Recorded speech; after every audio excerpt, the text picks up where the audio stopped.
आम ओडिया मानकर मालपुआ होची गोटे इमोशन जोटा कि आम मानक खाइबा पई बहुत ही पसंद आ विशेषकर दुकान में मिलुवा जो मालपुआ ऊपर बहुत ही क्रिस्पी कुरकुरिया आ भितर बहुत ही नरम थाए जोटा कि खाइबा पई बहुत ही बढ़िया लगे। आज चलंतु घरे आमे बिना झंझट रे अट्टा रे बनेबा मालपुआ जोटा कि बनेबा बहुत ही सहज बहुत ही रसाला आ बहुत ही कम टाइम रे बनी के रेडी है। नमस्कार सांग माने वेलकम टू किचन क्लिक्स।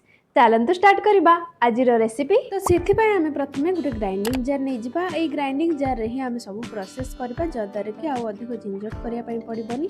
तो से गोटे ग्राइंडिंग जार रे 1.5 कप नहीं जाइए अट्टा और से आम देदेबा हाफ कप रो सुजी। जदि आपण पाखरे एमिति मेजरिंग कप अच्छे तो से आराम से मेजर करके नहीं पारे। जदि नहीं तो से चा पीउथबा कप हो ना गोटे छोट गिना हो से सब किसी मापिकी नहीं पारे। से ग्राइंडिंग जार रे आम बास्ना और फ्लेवर पाई नहीं जावा इलायचीर दाना आ से इलायचीर चप्पा को जमा भी फोपाड़बेनी। सेटा को आम पछरे चीनी सिरा बनैबारे यूज करबा। एबे से ग्राइंडिंग जार रे आम 3 चामच नहीं जावा अमूल गुंड। जदि आपण पाखरे अमूल नाही तो आपण पाखरे जेकोसी ब्रांड रो क्षीर गुंड अच्छे आपण नहीं पारे।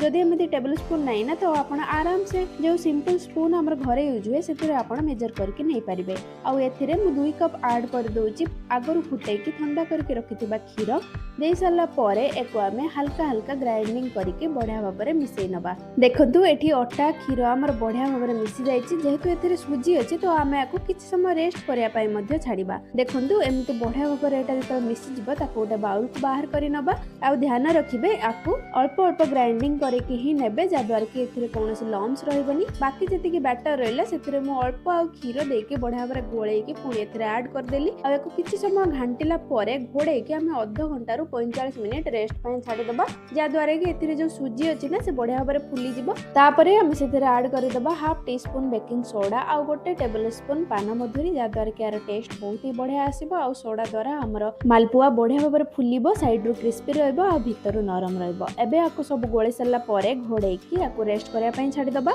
एबे हमें मालपुआ पई चीनी सिरा प्रस्तुत करबा। एथि पई मु नै जेठी 1.5 कप रो चीनी आ सेतुरे 3 कप भलिया मु एठी पानी ऐड करची। सिरा हमें एठी गुलाब जामुन रो सिरा पर ही बनेबा। अधिक मोटा करबानी कि अधिक पतला करबानी। चीनी आ पानी को टिके समय गोळे की बढ़िया भाव फुटै देला परे सेथिरे हम ऐड कर दबा इलायची रो चोपा आ मु एठी अल्प किछि केसर ऐड करची फ्लेवर पई। जदि आपण बाहर केसर नाही तो आपण आराम से स्किप करि परिबे। तो आको किछि समय गोळे देला परे बढ़िया भाव फुटै नबा। तापरे चीनी सिरा को हल्का हाथ रे नै कि देखिबे जदि एटा टिके ऑयली ऑयली लागुची आ टिके चिपचिपा रहउची ना ता माने चीनी सिरा हमर परफेक्टली रेडी हो जाईची। एबे हमें चीनी सिरा को बंद कर दबा आ किछि समय रेस्ट पई छाडी दबा। तो एबे चलंतु हमें मालपुआ प्रिपरेशन करबा। हमें जो बैटर बने के रखिथिले एबे सेटा 45 मिनिट हे गलानी। तो बैटर रे थिबा सुजी मध्य क्षीर को बढ़िया भाव सोक कर नेची जद्वारा कि एटा बढ़िया भाव फ्लफी बनि जाईची। तो 4 रु 5 मिनिट आको बढ़िया भाव घांटी नबा जेमिति एथिरे कोनोसी भी लम्स रहबनी। एठी देखंतु मु आपन को देखौची आमे जेते बळे बैटर को गोटे स्पून ले धरि कि एम्ति भाव रे पकेबा ना एटा गोटिए जगह रे ही पडुथिबो। एटा जम्मा भी एपट सेपट हेकि पडु नथिबो। जो जगह रे पडुथिबो तो आराम से सेठी कोनोसी लेयर आसु नथिबो। जेते बळे एमिति कंसिस्टेंसी रे आसी जिवो ना तो आपण जानि जिवे जे मालपुआ रो बैटर पूरा परफेक्टली बनिची। एबे चलंतु हमें मालपुआ छाणीबार प्रोसेस आरंभ करिबा। मालपुआ पई तेल को हमें मीडियम रु टिके अधिक गरम करि नबा। सेथिरे बैटर टिके पके कि देखिबे जदि एटा संगे संगे ऊपर को आसी जाउची ना ता माने तेल हमर परफेक्टली गरम अछि मालपुआ छाणीबा पई। मालपुआ पई आपण बैटर को गोटिए जगह रे ही ढाली चलिबे तो सेटा आपे आपे स्प्रेड ही जिवो। आपण को भी स्प्रेड करिवार कोनोसी ही दरकार पड़िबनी। आ सेथिरे जमा भी हाथ लगेबेनी। गोटे साइड रो बढ़िया भाव में मालपुआ जेतले क्रिस्पी हो जिवो आ टिके ऊपर को उठी जिवो ना सेते बेले ही आपण ताको उल्टेइबे। आ एमिति एपट सेपट करिकि ताको क्रिस्पी हैला जाय आ गोल्डन ब्राउन हैला जाय छाणिकी आराम से तेल रु बाहर करि नेबे। जेते बेले आपण मालपुआ को तेल रु बाहर करिवे ना तो मु रेकमेंड करबी जे एमिति भाव रे चिमुटा सहायता रे आपण जति धरि के बाहर करछन्ती तो सेतिर अधिक तेल जमा भी आसीबनी।